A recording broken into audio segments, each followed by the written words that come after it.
What's up guys, it's Roman here from iUnboxOfficial, and today I'm bringing you a review of the iPhone 5. This is the newest model of the iPhone in the iPhone series. As you can see, this is the white model, and it is the 64GB model.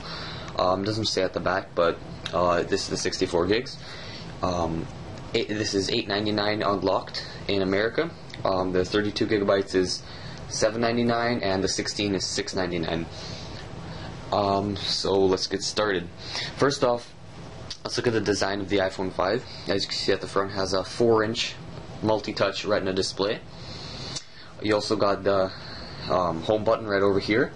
It feels really nice and sturdy comparing to the iPhone 4S.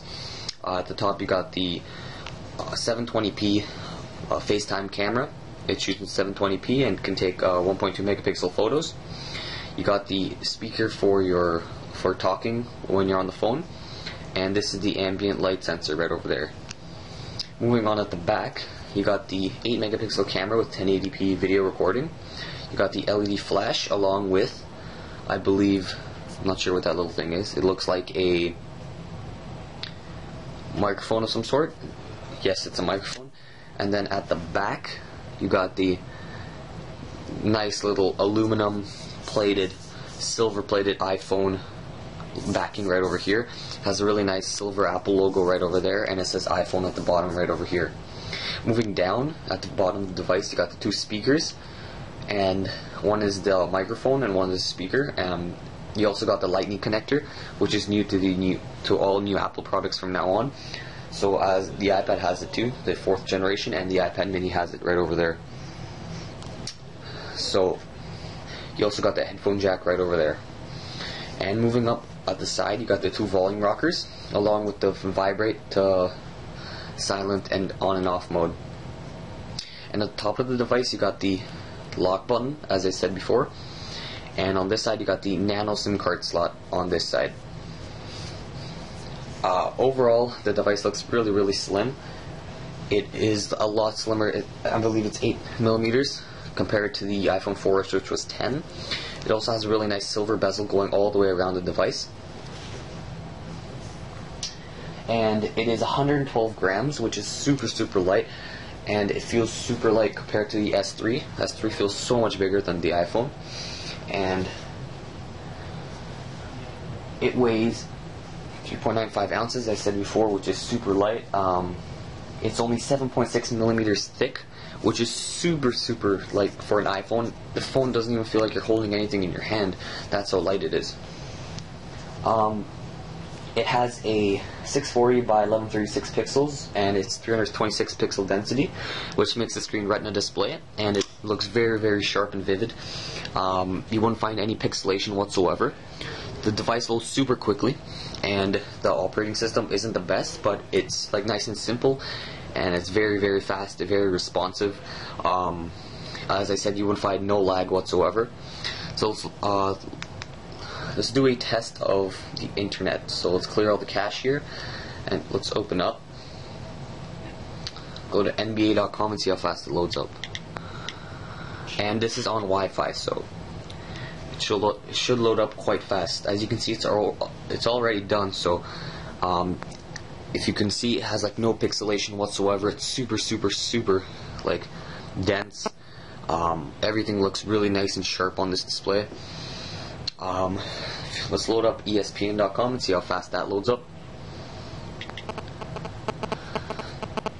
And I clicked enter, and that is super quick. I mean, for a device on Wi-Fi, this is like very quick. All the letters load up really quickly, and as you can see, there's no like gray box as you would find on like a Android device or a BlackBerry device. Next, let's move on and open up a app, and I'll show you how fast it loads. So let's open up Jetpack Joyride. This is a really heavy game, so it should take quite a long time to load up if it was on the iPhone 4S. Wow, and that actually loaded up really fast compared to the iPhone 4 or the 4S. It actually loaded up quite nicely, and there wasn't like any lag time. So actually, let's load up another app just for show. So I would say let's open up Need for Speed. It's also a really heavy game, so this should take quite a bit of RAM and should take some time to load up. and they actually load up really quickly also. So like, but the only problem is there's two black bars on both sides of the device because it was designed for the 4 and the 4S. That's pretty much the operating system. There isn't much widgets other than the weather widget and the stock widget, which no one uses. But the notification center is quite useful. You've got like all your notifications pop up in here, which is very useful. The camera is an 8 megapixel camera, and it shoots in 1080p video at the back.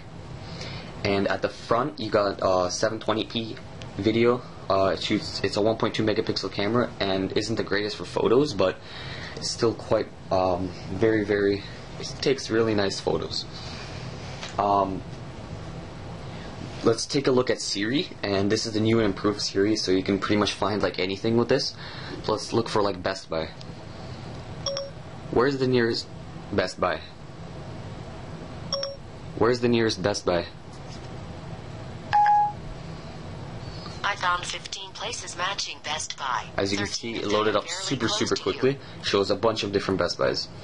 Or you can be like, what was the score of the NBA game yesterday? Checking on NBA schedule.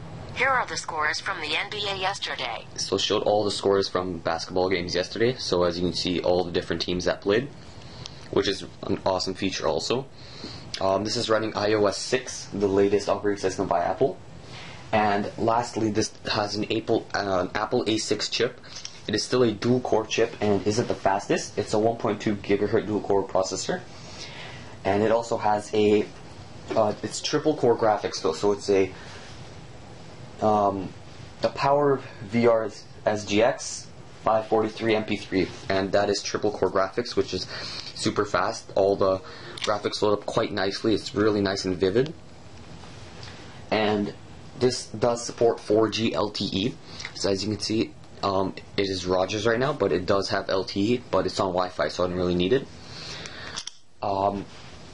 Lastly, the battery life is quite long on this device. I would say it's one of the best battery lives on any device you can find.